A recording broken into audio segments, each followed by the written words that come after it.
Madame, Monsieur, bonjour et bienvenue à votre édition L'Info. Les affrontements ont repris entre l'armée soudanaise et les forces de soutien rapide aux abords du palais présidentiel au centre de la capitale Khartoum, malgré la trêve humanitaire de 72 heures convenue entre les deux parties à l'occasion de l'Aïd el-Fitr, ont rapporté des médias.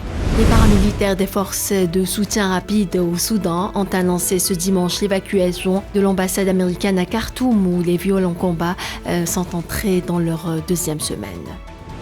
Les États-Unis ont souligné leur plein soutien aux efforts des Nations Unies pour faire avancer le processus politique au Sahara occidental, selon un communiqué du département d'État au terme de la rencontre entre la secrétaire d'État adjointe Wendy Sherman et l'envoyé personnel du secrétaire général de l'ONU pour le Sahara occidental, Staffan de Mistura. Le diplomate algérien Ammar Benjama a été nommé ambassadeur de l'Algérie et représentant permanent auprès des Nations Unies à New York, selon le dernier numéro du journal officiel. Il remplace à ce poste Mohamed Nader Al-Abaoui, qui a été désigné directeur de cabinet à la présidence de la République lors du dernier remaniement ministériel de mars 2023. La campagne électorale a officiellement débuté en Grèce. Le Parlement grec a été dissous hier samedi par le décret de la présidente grecque Katerina Sakellaropoulou en vue des élections législatives du 21 mai.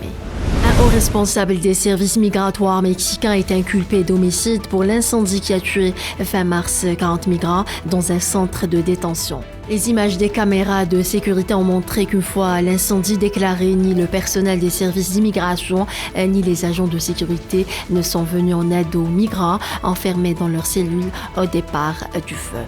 On passe au sport football. Le CR Belouizdad s'est incliné face à la formation sud-africaine de Mamelodi Sundowns sur le score de 1-4 en match comptant pour les quarts de finale aller de la Ligue des champions d'Afrique de football disputée samedi soir au stade Nelson Mandela de Barrari à Alger. Voilà, c'est la fin de ce flash. Merci de l'avoir suivi.